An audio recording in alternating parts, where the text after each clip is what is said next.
اللہ. اب یہ نہیں ہے کہ وہ کہتے ہیں ڈوبتے کو تنکے کا سہارا. میں جی مناظرہ کرنے جا رہا ہوں, میں کہ جتیاں اتنی پی گئی ان کچھ تو بحالی کرنی ہے تو ہیں, سمجھ کوئی نہیں آئی. یہ ڈرامے لگانے کی کیا ضرورت ہے؟ اس سے پہلے میں نے بات نہیں کی تھی, 26 کے گزرنے کے بعد بات کر رہا ہوں. یہ ڈرامے لگانے کی کیا ضرورت تھی؟ کیا اہل حدیثوں کا یا نور پوری وہ اس کی اکیڈمی کے باہر کھڑے ہو کے دعائیاں نہیں دیتا رہا کہ میں بات کرنے آیا ہوں, آپ مجھ سے مناظرہ کریں؟ مولوی طارق دیوبندی اس کی اسمبلی کے جناب والا اکیڈمی اس کے کوٹھے کے سامنے کھڑا نہیں رہا کہ میں بات کرنا چاہتا ہوں. وہ کسی کے ساتھ بیٹھنے کے لیے تیار نہیں ہے. تو آپ کو ڈرامہ لگانے کی ضرورت کیا ہے؟ اور وہ ایک وہ عامر لیاقت کی روح لوٹ آئی ہے, وہ ربانی جو ہے, سبحان اللہ, نہ 3 میں نہ 13 میں, پکا رافضی بچہ, پکا رافضی. یہ دونوں رافضی ہیں. ملی بھگت سے انہوں نے کہا کہ اب دیوار سے لگ گئے ہیں, کوئی راستہ نکالیں کہ پھر بلے بلے ہو جائے. میں نے کہا بیٹا اس طرح نہیں ہوتا, یہ وارداتیں کرنے سے کام نہیں چلتا. جواب وہ ہوتا ہے جو مفتی راشد صاحب دے رہے ہیں, مقابلہ وہ ہوتا ہے جو مفتی راشد صاحب کر رہے ہیں اور قبلہ سید مشاہد حسین شاہ صاحب فرما رہے ہیں. اس کو کہتے ہیں جواب. اس نے نبیوں کی توہین کی, تیرے سر میں جوں تک نہیں رینگی. اس نے صحابہ پہ بکواس کیے, تیری کیوں نہیں اخلاقی جرت ہوئی کہ جب یہ حضرت امیر معاویہ پہ صبح شام بھونک رہا تھا اس وقت تو میدان میں آتا, کیونکہ تم دونوں اس حمام میں ننگے ہو. صبح شام وہ بکواس کر رہا ہے صحابہ پہ, تمہارے جسم پہ جناب والا کوئی فرق نہیں پڑا تمہیں. کوئی ولی اس نے نہیں چھوڑا, کوئی صحابی نہیں چھوڑا, نبیوں پہ اس نے بکواس کی, ایک جملہ بھی تم نے نہیں بولا. اچانک تمہیں کیسے یاد آ گیا ہے؟ او بابے خادم علی گل ہے کہ گل وچ اور میرا پتر تیرے اندر چور ہے.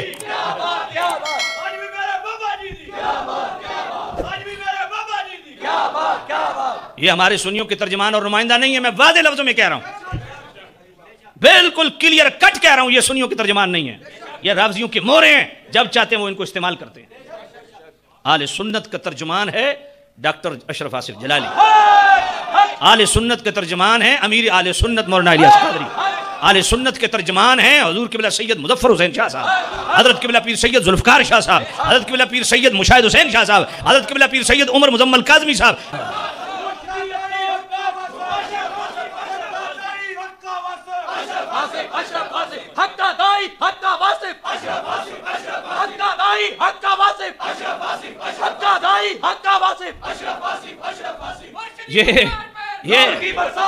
یہ مناظرہ بالجبر ہے,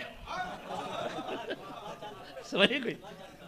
ہم نے سنا بالجبر سنا تھا, یہ مناظرہ بالجبر پہلی دفعہ سنا ہے.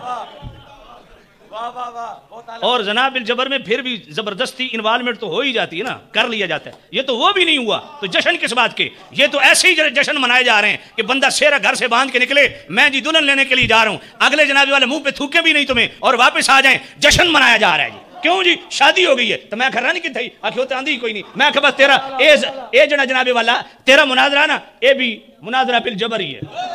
ڈونگی ڈونگی سارے تماش بین, کوئی نہیں تو جو ہے کوئی نہیں.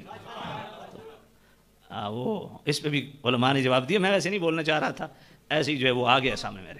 توجہ کرو, یہ ڈرامے بازیاں نہ کرو, دین کا کام کرو, کرنا ہے تو توجہ کرو ذرا.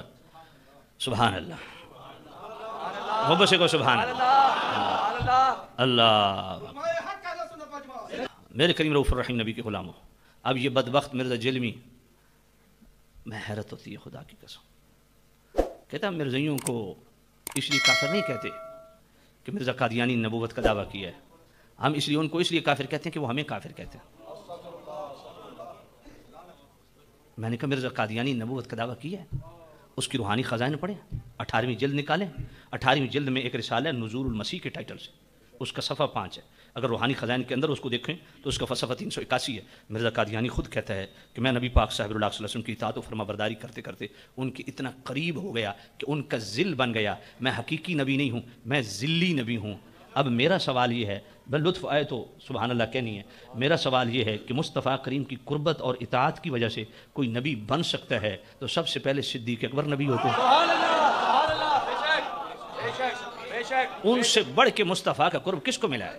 محی الدین ابن عربی فتوحات مکیہ میں لکھتے ہیں، اور میرے سیدی اعلیٰ حضرت امام اہل سنت مجدد دین و ملت الشاہ امام احمد رضا رحمۃ اللہ تعالیٰ علیہ اسی فتاوی رضوی شریف کی 15ویں جلد میں جناب والا صفحہ 580 پہ بلکہ 680 پہ حضرت محی الدین ابن عربی کی فتوحات مکی کا ریفرنس لاتے ہیں. وہ فرماتے ہیں محی الدین ابن عربی وہ ہیں کہ ساری زندگی قبلہ عالم پیر میر علی شاہ رحمۃ اللہ علیہ جن کا دفاع کرتے رہے، جن کی فصوص الحکم سبکن پڑھاتے رہے، وہ محی الدین ابن عربی فتوحات مکیہ میں فرماتے ہیں، فرمایا ایک ہے مقام صدیقیت، ایک ہے مقام نبوت. فرمایا مقام صدیقیت پر تو صحابہ اہل بیت بھی ہیں، لیکن مقام صدیقیت سے اوپر جو مقام نبوت ہے نا، اس مقام نبوت کے قریب تر ایک مقام ہے، اور اس مقام کے بیچ میں کوئی اور مقام نہیں. اس کو کہتے ہیں مقام قربت فردون، جو نبوت کے قریب تر مقام ہے. اس پہ ایک ہی ہستی فائز ہے جس کو کہتے ہیں صدیق اکبر.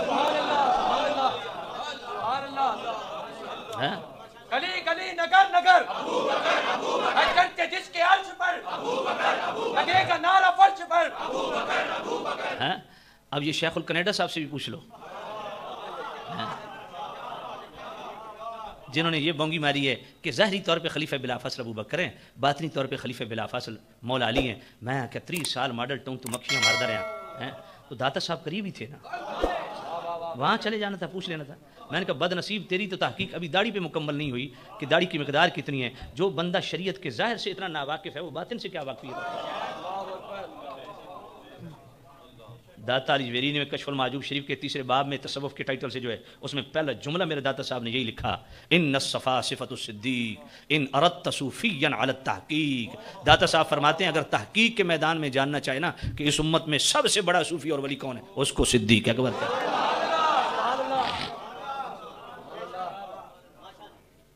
اور 13ویں باب میں فرماتے ہیں بعد الانبیاء جملہ خلائق میں سب سے مقدم صدیق اکبر. فرمایا کسی کی جرت نہیں صدیق کے آگے قدم رکھے. وہ اہل تجرید کے بھی سردار ہیں، اہل تفرید کے بھی شہنشاہ ہیں، اہل مشاہدہ کے بھی سردار ہیں، اہل مجاہدہ کے بھی سردار ہیں. فرمایا کسی کی ہمت نہیں ان کے سامنے آگے قدم رکھے. اور جس نے رکھے پھر سنیے مجموع الزوائد، سنیے فضائل الصحابہ امام بن حنبل کی پڑھیے. حضرت مولا علی مشکل کشا شیر خدا راوی ہیں، اور یہ حدیث بھی روات بھی دیکھیں. سبحان اللہ کیا عظیم چین ہے. امام جعفر صادق پاک فرماتے ہیں میں نے اپنے ابا جان امام باقر پاک سے سنا. امام باقر پاک فرماتے ہیں میں نے اپنے ابا جان امام زین العابدین پاک سے سنا. امام زین العابدین پاک فرماتے ہیں میں نے اپنے ابا جان امام حسین پاک سے سنا. امام حسین پاک فرماتے ہیں میں نے اپنے ابا جان مولا علی پاک سے سنا. مولا علی پاک فرماتے ہیں میں نبی پاک کے ساتھ جا رہا ہوں، دائیں طرف صدیق اکبر چل رہے ہیں.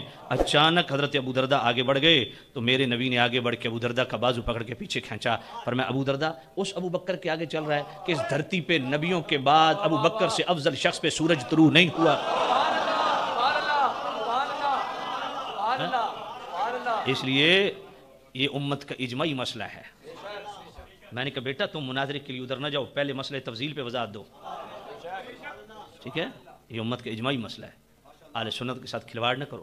سیدی اعلیٰ حضرت امام اہل سنت امام رضا رحمۃ اللہ علیہ فتاوی رضویہ شریف 28ویں جلد کے فتاوی کرامات غوثیہ صفحہ 420 اس پہ فرماتے ہیں اہل سنت کا اس پر اجماع ہے کہ جو مولا علی کو تفضیل دے ابو بکر عمر پہ، فرمایا وہ تفضیلی ہے، رافضی ہے. توجہ ہے کوئی نہیں؟ شیعی، رافضی. فرمایا اس پر اجماع ہے اہل سنت کا. اہل سنت اس پر اجماع ہے کہ ابو بکر جملہ بعد از انبیاء جملہ خلائق سے مقدم، ساری امتوں میں بشمول امت محمدیہ سب سے مقدم ہے. فرمایا اس پہ اہل سنت کا اجماع ہے. اور جو اس کا انکار ہے وہ سنی نہیں ہے، وہ رافضی ہے، شیعی ہے.